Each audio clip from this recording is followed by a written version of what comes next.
नमस्कार विद्यार्थी मित्रांनो, शैक्षणिक वर्ष 2021-22 या शैक्षणिक वर्षाला नुकतीच सुरुवात झालेली आहे.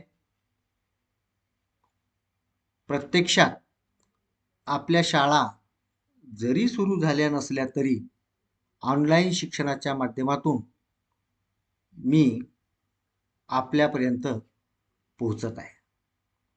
मित्रांनो, आपले शिक्षण सुरू राहावे, शाळा जरी बंद असल्या तरी आपले शिक्षण सुरू राहावे यासाठी मी एका एज्युकेशनल वेबसाईटची निर्मिती केलेली आहे. शैक्षणिक संकेतस्थळ निर्माण केलेलं आहे.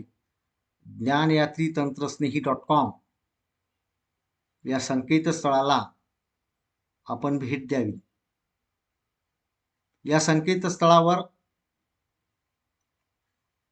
असलेलं दर्जेदार साहित्य, मग त्या ऑनलाईन चाचण्या असो, फ्लिपबुक असो किंवा निरनिराळ्या घटकावर आधारित भरपूर संपूर्ण माहिती या संकेतस्थळावर आपण उपलब्ध करून दिलेली आहे. तसेच यूट्यूब चॅनल ज्ञानयात्री तंत्रस्नेही हे आपण आपले शिक्षण सुरू राहावे यासाठी तयार केलेले आहे. मित्रांनो, गतवर्षीपासून शाळा बंद आहे. आपल्याला इयत्ता 10वी मध्ये वर्गोन्नत करण्यात आलेला आहे. आपण इयत्ता 10वी मध्ये प्रविष्ट झाले आहात. मित्रांनो, आपल्या शिक्षणातला खंड भरून काढण्यासाठी, आपल्या संबोध, आपल्या संकल्पना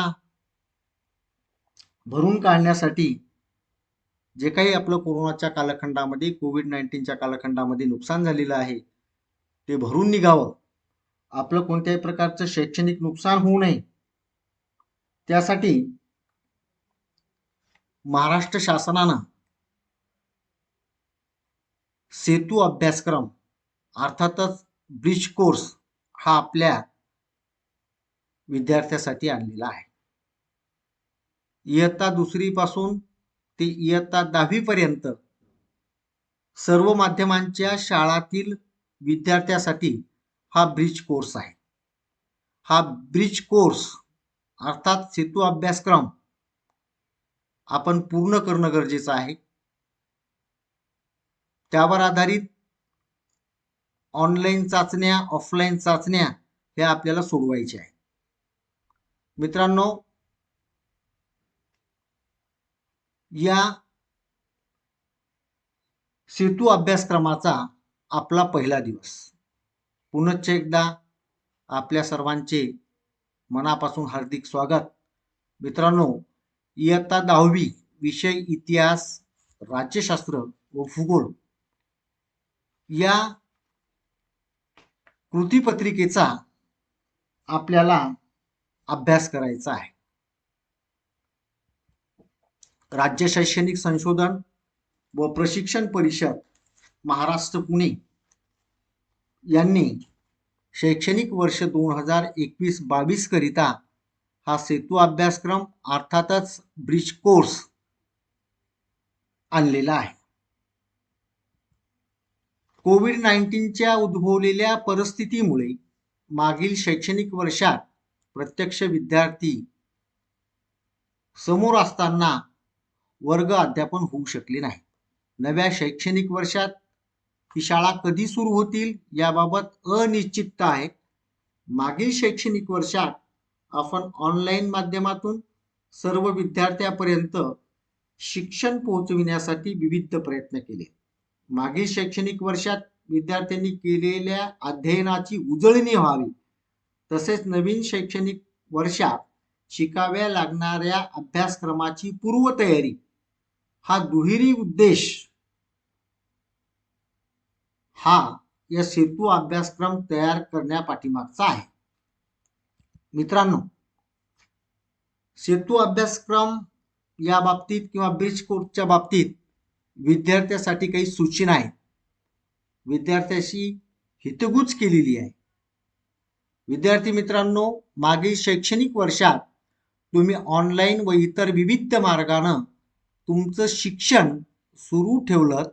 या शैक्षणिक वर्षाच्या सुरुवातीला काही दिवस मागील इयत्तेच्या पाठ्यक्रमाची उजळणी व्हावी आणि या वर्षीच्या इयत्तेच्या अभ्यासक्रमाची पूर्वतयारी हे उद्दिष्ट ठेवून तुमच्यासाठी हा सेतू अभ्यासक्रम तयार करण्यात आला आहे. नंबर 1चा मुद्दा असा आहे की सेतू अभ्यासक्रम एकूण 45 दिवसाचा असून या ठराविक कालावधीनंतर 3 चाचण्यांचा समावेश आहे. म्हणजेच हा जो ब्रिज कोर्स आहे, सेतू अभ्यासक्रम आहे, हा 45 दिवसाचा आहे. म्हणजेच 1 तारखेपासून म्हणजे 1 जुलैपासून ते 14 ऑगस्ट पर्यंत हा सेतू अभ्यासक्रम आपल्याला राबवायचा आहे. या अभ्यासक्रमाच्या दरम्यान आपल्याला काही चाचण्या सोडवायच्या आहेत. त्या चाचण्यांची संख्या 3 आहे. मागील शैक्षणिक वर्षात तुम्ही नेमके काय शिकला हे समजण्यासाठी आणि पुढील इयत्तेचा पाठ्यक्रम समजून घेण्यासाठी हा सेतू अभ्यासक्रम तुम्हाला मदत करणार आहे. तर मागील शैक्षणिक वर्षामध्ये तुम्ही नेमके काय शिकले हे आपल्याला याची उजळणी करायची आहे, हे समजून घ्यायचं आहे आणि पुढील इयत्तेचा पाठ्यक्रम समजून घेण्यासाठी हा सेतू अभ्यासक्रम तुम्हाला मदत करणार आहे. नंबर 3चा मुद्दा असा आहे की हा सेतू अभ्यास दिवसनिहाय क्रमानं सोडवायचा आहे. क्रमानं आपल्याला याच्यामध्ये पुढे जायचं आहे. एक एक दिवस आपल्याला पुढे जायचं आहे. या दिवसनिहाय तयार केलेल्या कृतीपत्रिकांचा समावेश आहे. तुम्ही दिलेल्या नियोजनाप्रमाणे कृतीपत्रिका प्रयत्नानं आपल्याला सोडवायची आहे. नंबर 4चा हा मुद्दा आहे. या दिवसनिहाय ज्या काही कृतीपत्रिकांचा यामध्ये समावेश आहे, हे आपल्याला नियोजनाप्रमाणे कृतीपत्रिका स्वप्रयत्नानं सोडवायची आहे. म्हणजेच आपण या ठिकाणी अपेक्षित काय आहे की आपण त्या स्वतः सोडवायच्या आहेत, स्वतः प्रयत्न करायचे आहेत. नंबर 5 हा जो मुद्दा आहे, कृतीपत्रिका सोडवताना अडचण आल्यास शिक्षकांची किंवा पालकांची आपण मदत घ्यायची आहे. आपल्या घरातील आई असेल, वडील असेल, भाऊ असेल, बहीण असेल, यांची आपल्याला मदत घ्यायची आहे. मित्र असेल याची आपल्याला मदत घ्यायची आहे, शिक्षकांची मदत घ्यायची आहे आणि या अडचणीवर आपल्याला मात करायची आहे. नंबर 6चा मुद्दा असा आहे, प्रत्येक कृतीपत्रिकेत दिलेला पाठ्यांश अधिक चांगल्या रीतीने समजून घेण्यासाठी या पुस्तिकेमध्ये काही व्हिडिओ लिंक दिलेले आहेत. त्याचा उपयोग करून आपल्याला ह्या संकल्पना समजून घ्यायची आहेत. या संदर्भात माहिती आपण आजच्याच पाठामध्ये पाहणार आहोत. दिलेल्या नियोजनानुसार येणाऱ्या चाचण्या आपल्याला सोडवायच्या आहेत. चाचणी सोडवून झाल्याच्या नंतर शिक्षकाकडून आपल्याला त्या तपासून घ्यायच्या आहेत. शेवटी दिलेल्या उत्तर सूचीच्या मदतीने आपल्याला उत्तराची खात्री करायची आहे. शेवटचा मुद्दा आहे की न समजलेला किंवा अवघड वाटणारा भाग समजून घेण्यासाठी शिक्षकांची किंवा पालकांची आपल्याला मदत घ्यायची आहे. अशा प्रकारचा हा जो सेतू अभ्यासक्रम आहे, या सेतू अभ्यासक्रमाच्या संदर्भात विद्यार्थ्यांशी ही हितगुज साधलेली आहे. हा सेतू अभ्यासक्रम यशस्वीरित्या पूर्ण करण्यासाठी मनपूर्वक आपल्याला शुभेच्छा. दिवस पहिला, या पहिल्या दिवसामध्ये आपल्याला काय शिकायचं आहे, कोणत्या अध्ययनाची आपल्याला उजळणी करायची आहे हे बघायचं आहे. मित्रांनो, इतिहास हा जो विषय आहे, हा विषय याचा आवाका जरी मोठा असला तरी निश्चितपणे आपल्याला गुणाची प्राप्ती करून देणारा हा विषय आहे. इतिहास म्हणजे भूतकाळातील घटनांची नोंद व ज्ञान.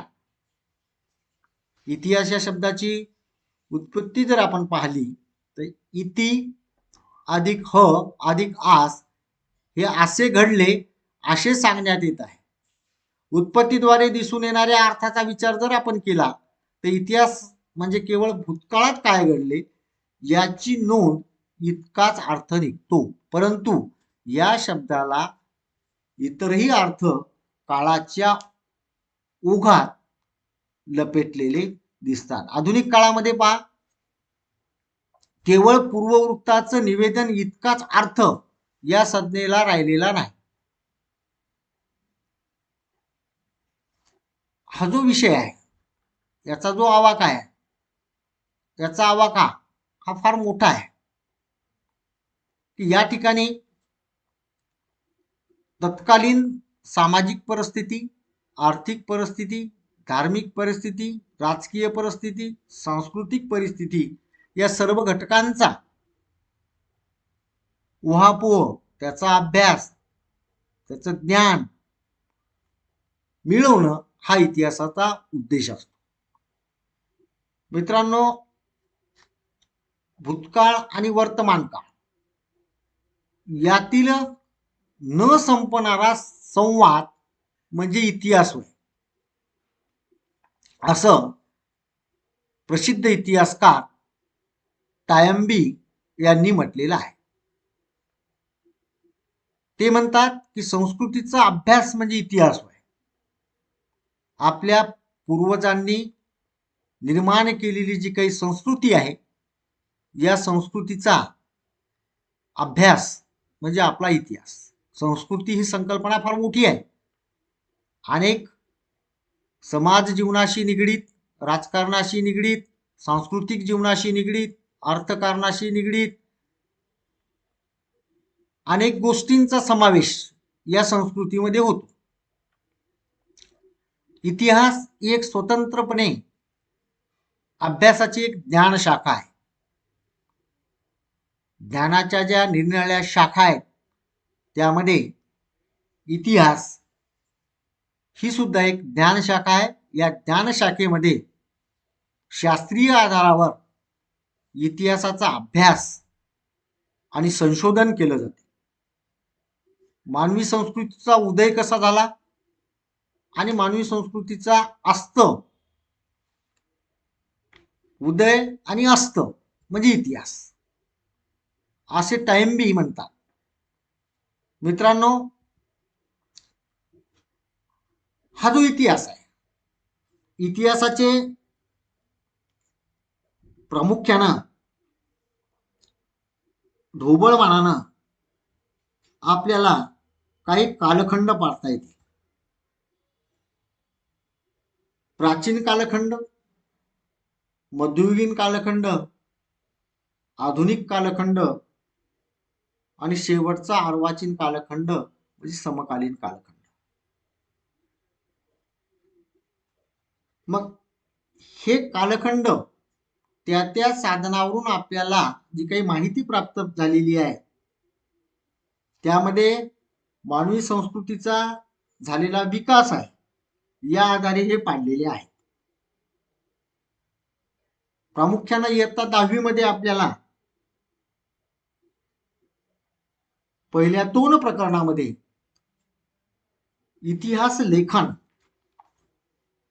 पाश्चात्यांची परंपरा काय आहे, इतिहास लेखन भारतीयांची परंपरा काय आहे, याचा आपल्याला अभ्यास करायचा आहे. इतिहासाचा जनक, ज्यांनी या इतिहासाची मांडणी शास्त्रोक्त पद्धतीने केलेली आहे, ते हेरोडोटस. या ग्रीक तत्ववेत्यानं शास्त्रोक्त पद्धतीनं इतिहास लिखाणाला सुरुवात केलेली आहे. म्हणजे समाजामध्ये घडलेल्या घटनांची नोंद त्यांनी घेण्यास सुरुवात केलेली आहे. भूतकाळात घडून गेलेल्या घटनांचा चिकित्सापूर्ण मांडणी करण्याच्या पद्धतीला इतिहास लेखन म्हणतात. भूतकाळात ज्या काही घटना घडून गेलेल्या आहेत त्याची चिकित्सापूर्ण मांडणी करायची, अभ्यासपूर्ण मांडणी करायची, याला इतिहास लेखन म्हणतात. आता इतिहास लेखनाची जी ही परंपरा आहे या परंपरेमध्ये अनेक भारतीय विचारवंत, अनेक पाश्चिमात्य म्हणजे पश्चिमेकडील देश या विचारवंतांनी मोलाची भूमिका पार पाडलेली आहे. पाश्चिमात्य विचारवंतामध्ये प्रामुख्याने रेने देकार्त आहे, व्हॉल्टेअर आहे, जॉर्ज विल्हेम फ्रेडरिक हेगेल आहेत, लिओपोल्ड व्हॉन रांके आहेत, कार्ल मार्क्स आहे, मायकेल फुको आहे. यांचा प्रामुख्याने आवर्जून आपल्याला उल्लेख करावा लागेल. भारतीय इतिहास लेखनाच्या परंपरेमध्ये पहा, प्राचीन कालखंडामध्ये आपल्याला जे काही पराक्रमी राजे होऊन गेलेले आहेत, तर मौखिक रूपानं त्यांचा इतिहास पुढे आलेला आहे. त्यांनी दिलेल्या राजआज्ञा, त्यांनी तयार केलेले शिलालेख, ताम्रपट या माध्यमातून आपल्याला सुरुवातीचा इतिहास कळतो.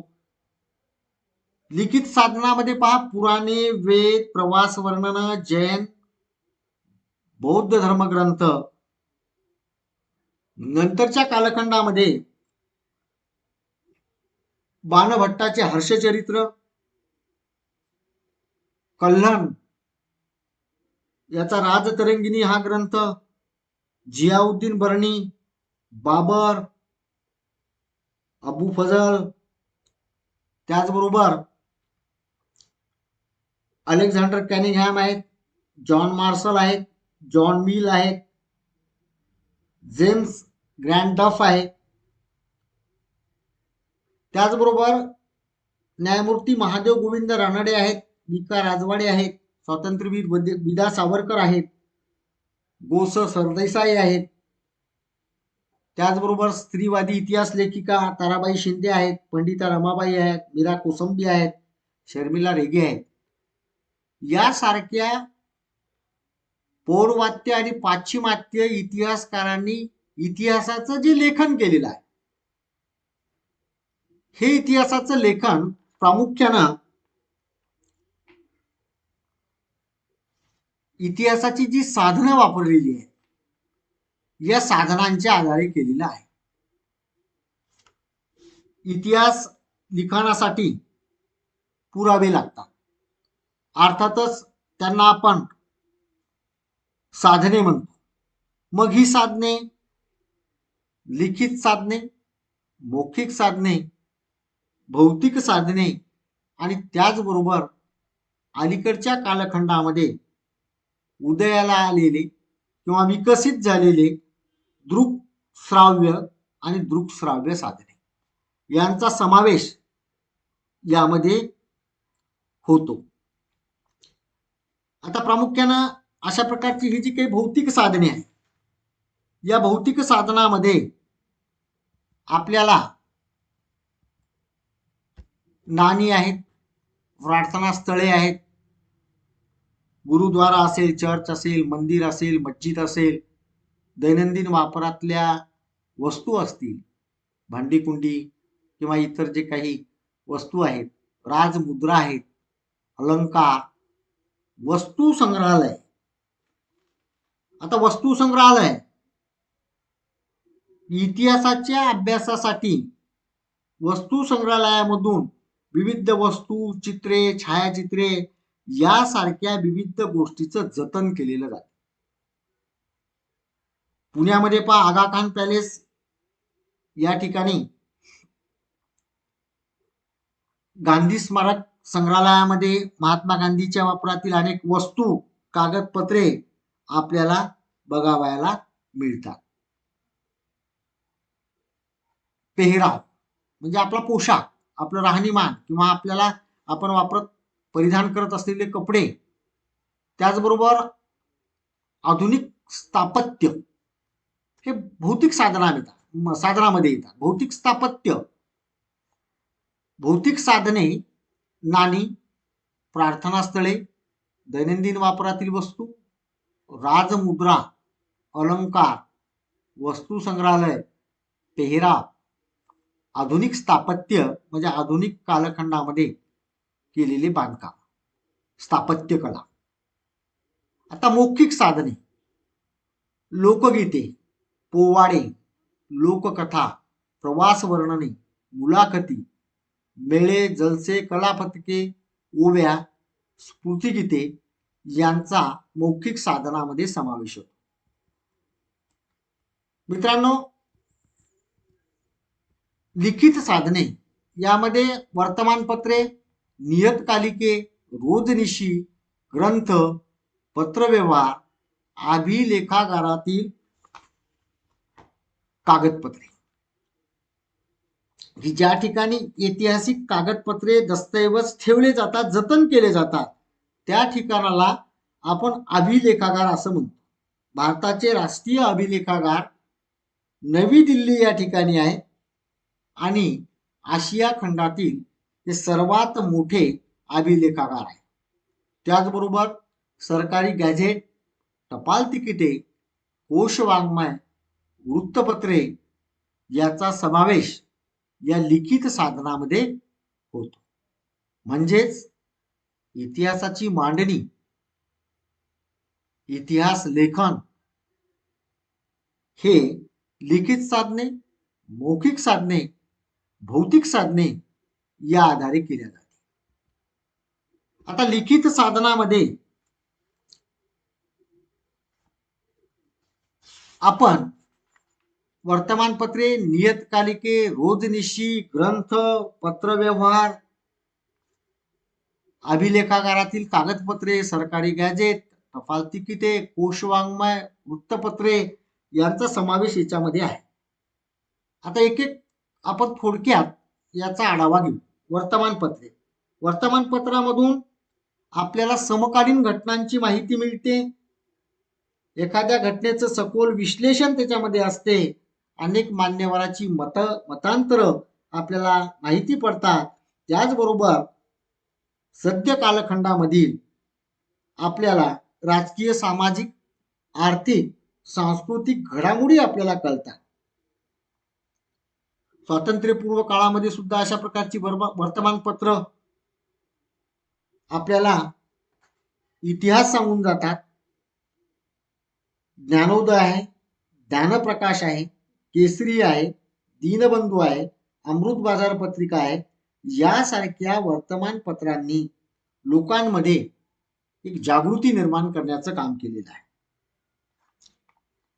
त्याचबरोबर रोजनिशी, नियतकालिके, ठराविक कालखंडानं तयार होणारी नियतकालिके, साप्ताहिक असेल, मासिक असेल, त्रैमासिक असेल, वार्षिकांक असेल, अशा प्रकारचे ठराविक कालखंडानं निघणारी नियतकालिका आहे. रोजनिशी आहेत, दैनंदिन दिनचर्या आपण रोजनिशीमध्ये नोंदवतो. मग दरबारातली रोजनिशी वेगळी आहे, वैयक्तिक रोजनिशी वेगळी आहे. समाजामध्ये घडणाऱ्या ज्या काही गोष्टी आहेत, घटना आहेत, याची रोजनिशी ठेवली जाते.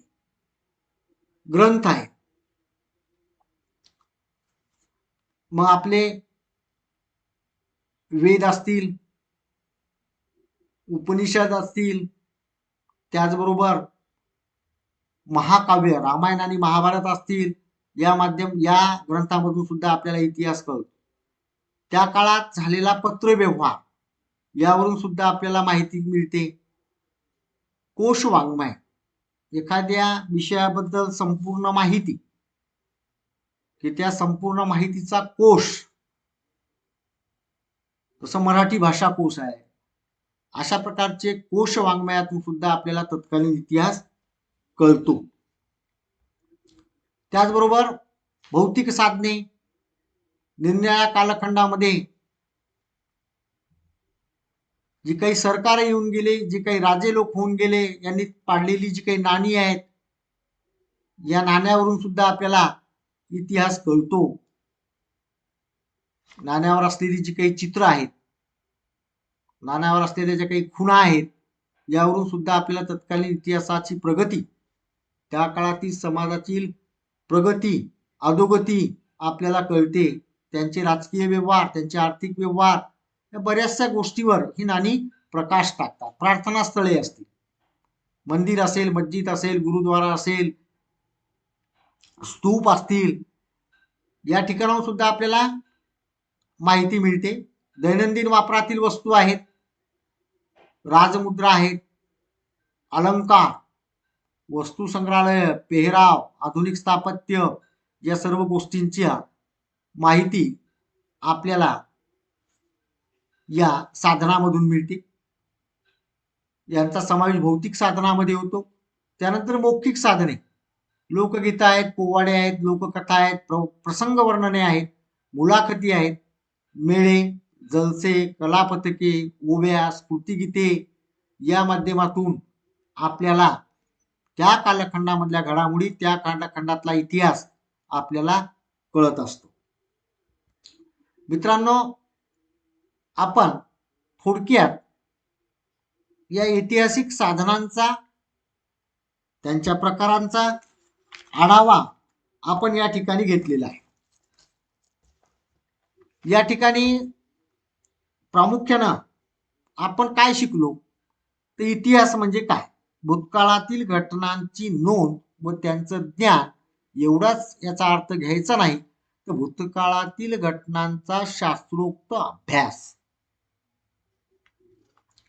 मागील इयत्तामध्ये आपण इतिहासात कोणत्या काळाचा अभ्यास केला?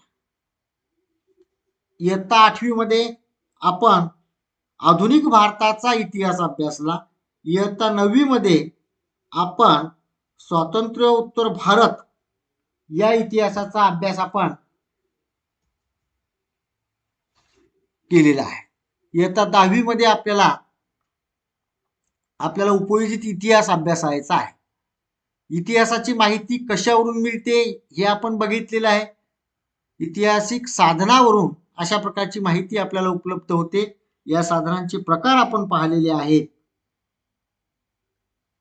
त्याचबरोबर इतिहासाच्या अधिक माहितीसाठी दीक्षा ॲप लिंक आपल्यासाठी उपलब्ध करून दिलेली आहे.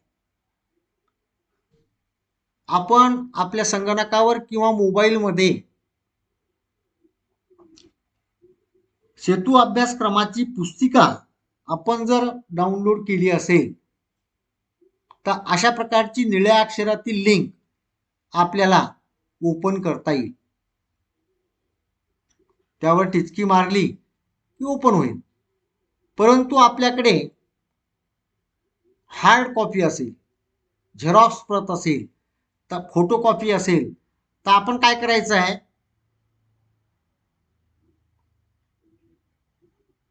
क्रोम ब्राउझरमध्ये हे शब्द आपण टाईप करायचे आहेत आणि पुढे जायचं आहे. अधिक माहिती आपल्याला त्या माध्यमातून मिळवता येईल. मित्रांनो, आपल्याला या ठिकाणी कृती करायची आहे. खालील साधनांचे भौतिक, लिखित, मौखिक साधने असं वर्गीकरण करायचं आहे. या ठिकाणी आपल्याला चौकटीमध्ये भौतिक साधने, लिखित साधने, मौखिक साधने याचं वर्गीकरण करायचं आहे.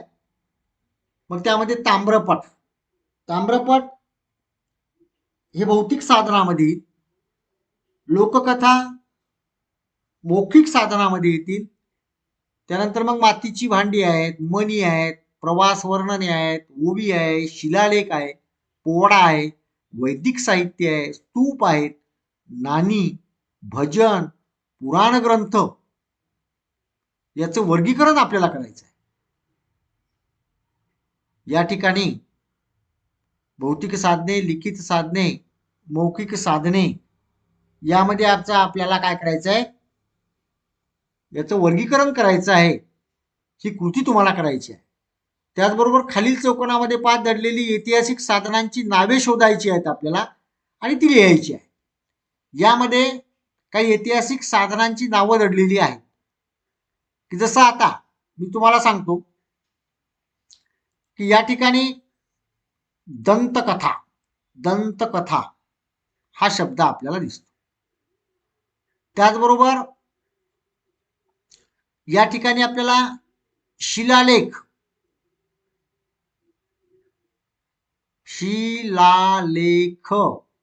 हे शब्द आपल्याला दिसतात. मग या चौकोनामध्ये ऐतिहासिक साधनांची नावे शोधून आपल्याला काय करायचं आहे की आपण ही कृती पत्रिका सोडवत असताना आपल्या वहीमध्ये नोटबुकमध्ये नोंदवायची आहे. त्याचबरोबर तुम्ही भेट दिलेल्या ऐतिहासिक स्थळांची माहिती तुम्हाला लिहायची आहे. मग तुम्ही ही भेट प्रत्यक्षात दिली असेल किंवा या कोविड-19च्या संसर्गामुळे आपण सर्वजण घरी आहोत. मग आंतरजालाच्या मदतीनं सुद्धा आपण ऐतिहासिक स्थळांची माहिती मिळवू शकतो. इंटरनेटच्या माध्यमातून सुद्धा आपण एखाद्या ऐतिहासिक स्थळाला भेट द्या आणि त्या स्थळाची माहिती आपल्या वहीमध्ये लिहा. त्याचबरोबर तुम्हाला जर एखादं नाणं सापडलं असेल त्या नाण्याची माहिती तुम्हाला लिहायची आहे. मित्रांनो, त्याचबरोबर आपल्याला आज काय समजलं, आपण आज काय पाहिलं, ऐतिहासिक साधनाचे प्रकार किती आहे, साधनावरून प्रकार कसे पडतात, साधनांचे भौतिक, लिखित, मौखिक, साधनाशिवाय अन्य कोणत्या प्रकारे वर्गीकरण आपण करू शकू या संदर्भात आपण माहिती बघितलेली आहे. त्याचबरोबर आपल्याला स्वाध्याय सोडवायचा आहे. इतिहासाच्या साधनामध्ये विविध कालखंडात कोणता बदल झाला, काळाच्या ओघामध्ये ऐतिहासिक साधनाचं स्वरूप कसं बदलत गेलं या संदर्भात आपल्याला माहिती लिहायची आहे. त्याचबरोबर दुसरा प्रश्न असा आहे, इतिहास शास्त्र आहे असे का वाटते? इतिहास शास्त्र आहे की कला आहे? या प्रश्नाचं उत्तर अर्थातच शास्त्र आहे. मग इतिहास शास्त्र आहे असे तुम्हाला का वाटते याची कारणं तुम्हाला वहीमध्ये लिहायची आहेत. सरावासाठी तुम्ही भेट दिलेल्या ऐतिहासिक स्थळाची माहिती लिहा. यासाठी कोणत्या साधनाचा तुम्ही उपयोग केला त्याचा आवर्जून उल्लेख करा. ऐतिहासिक स्थळाची माहिती मिळवत असताना तुम्ही प्रत्यक्षात गेले का संकेतस्थळाच्या माध्यमातून माहिती मिळवली किंवा इंटरनेटच्या माध्यमातून तुम्ही माहिती मिळवली, या ठिकाणी कोणत्या साधनांचा तुम्ही उपयोग केला हे तुम्हाला लिहायचं आहे. त्याचबरोबर नजीकच्या काळात म्हणजे जवळच्या काळामध्ये एखाद्या संग्रहालयास, एखाद्या अभिलेखागारास तुम्ही भेट द्या, हा एक उपक्रम तुम्हाला राबवायचा आहे. मित्रांनो, आपला सेतू अभ्यासक्रमाचा हा पहिला दिवस या ठिकाणी संपवू. धन्यवाद.